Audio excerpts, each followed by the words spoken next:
नमस्कार मित्रांनो, मी चित्रार महेंद्र दारपंडे आणि मामा सुभाष इंगळे व सचिन. आज आम्ही आमचं पेंडे काम बंद ठेवलं. आणि काम बंद ठेवायचं कारण असं आहे की आज आम्ही निघालो आता कापसोडे जंगलामध्ये. कारण की आम्हाला थोडा रानमेवाचा आनंद घ्यायचा होता. रानमेवा म्हटलं म्हणजे आपल्या चारोड्या. कारण की या सीझनमध्ये चारोड्या येतात. मामाचा फोन आला की आज काम बंद ठेवायचं आहे आणि आपल्याला चारोड्या खायला जायचंय. तर मग तेरा आम्ही जंगलात निघालोय. तर चला पुढे शूटिंग जंगलामध्ये बनवूया. गाडीचा ब्रेक आणि आमचा उत्साह खूप जोरात आहे. शेवटी आम्ही जंगलात पोहोचलोच.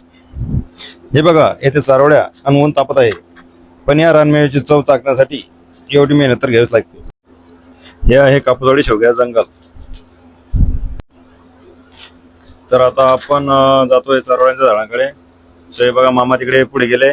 मामा पुढे झाड पाहतो आणि सचिन आणि मी सोबत चाललो. आणि जंगल इतका घनदाट आहे की ओढायची वावरतो. म्हणून सोबत आम्ही खोके पण आणले चारोळ्या तोड्यासाठी. पाहू शकतो तुम्ही, कारण की उन्हाळा असल्यामुळे पूर्ण झाडे पत्ती खाली पडली आहे. कारण की टेम्परेचर इतकं या दिवसामध्ये झाडांची पतझड होते. आता आम्ही आलोय चारोळ्याच्या झाडाजवळ. हे बघा, सचिन चारोळीच्या झाडावर चढतोय. आता तुम्हाला दाखवतो चारोळ्या कशा असतात. ज्यांना माहित नसेल त्यांनी पाहून घ्या. आमच्याकडे यांना चार म्हणतात, तुमच्याकडे काय म्हणतात ते कमेंट मध्ये नक्की सांगा. हे बघा, सचिन आज म्हणजे पूर्णपैकी पिकल्या नाहीत त्या, थोड्या वेळा पिकल्या आहेत त्या आम्ही तोडतोय. हे बघा, सचिन दाखवतोय आपल्या चारोळ्या.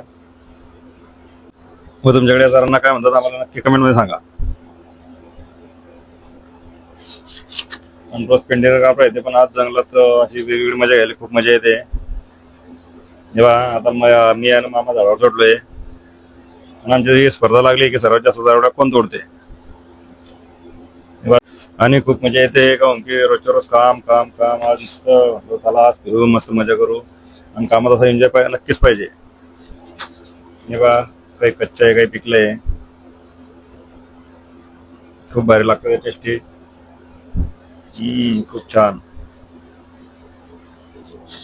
आमचा हा चारोळी स्पेशल ब्लॉग तुम्हाला कसा वाटला मला कमेंटवर नक्की सांगा. व्हिडिओ लाईक शेअर कमेंट मात्र नक्की करा.